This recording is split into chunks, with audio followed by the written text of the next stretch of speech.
She's so sweet. I mean, I love holding her. I think it's probably easier to hold her when she's eating because that's probably when she's happy. And every now and again, she'll give me a smile. We call her Goldilocks because she was covered in silver blonde hair all over her body. She's doing well, but is something gonna come up later? That was probably the biggest worry.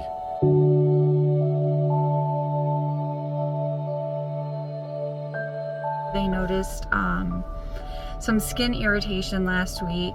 Unfortunately, it hasn't gotten better over the last few days. She also has been diagnosed with an eye infection, and now she will be on IV antibiotics for a few weeks. The most difficult thing for these mothers is that there is nothing natural about having a baby and then leaving that baby. Since Natalie's been born, it's been difficult with her being at the hospital.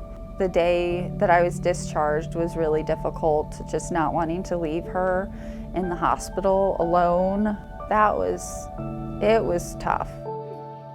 While in the hospital, not being able to see the two kids I have at home, it was hard to not be around them. It's tough, but everything is day to day. I mean, every single thing is day to day. You kind of just have to go with what's happening.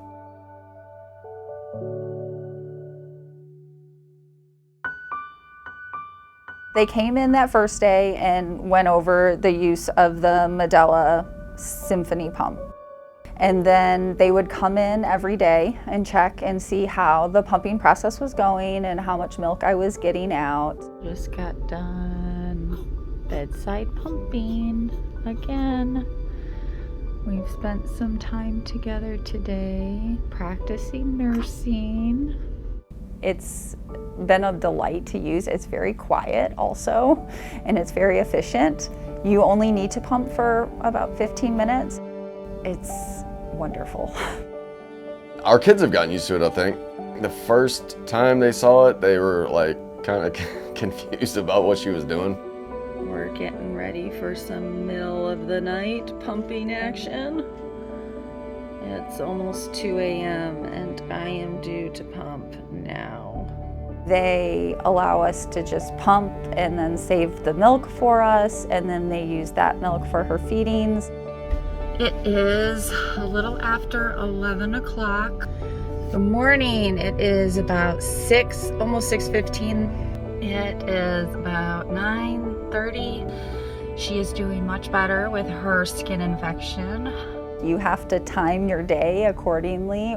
We have had to navigate our visits up here, and you try to time them with her touch times or her feed times. And I am headed back for my third shift of work. It's been fun trying to manage all the pumping in between patient care. It's been pretty tough trying to figure out a schedule and how we're gonna manage. Even though the days feel really long and we're not doing much today or tomorrow, that there's actual progress going there. This is kind of this beautiful window we have to really let the babies work on the breastfeeding because they have those oral skills. They're just still very immature. At that point, we do focus on what we call non-nutritive, so working on breastfeeding on an empty breast. Watching her try to root around and latch on, and then even watching her little face sometimes when she realizes she's doing something. It's fun because I'm like, oh yes, we get to work on this, and this is what we need to work on so that eventually you can come home. I knew everything about breast milk from the textbooks, and then I breastfed my own babies and became just enthralled with it and how intelligent breast milk is. There's these little carbohydrates in there, and their only job is to feed this bacteria in the baby's gut. They're just there for this bacteria to live and grow and create a healthy biome in the baby. I think she's gone from 15 to 17 inches and gained almost a pound. So once she did start gaining, it seemed like it was like every day there was like progress there. She's done so much already, and it's amazing how fast she's grown in such a short time. And now we're just anticipating when we'll get to take her home.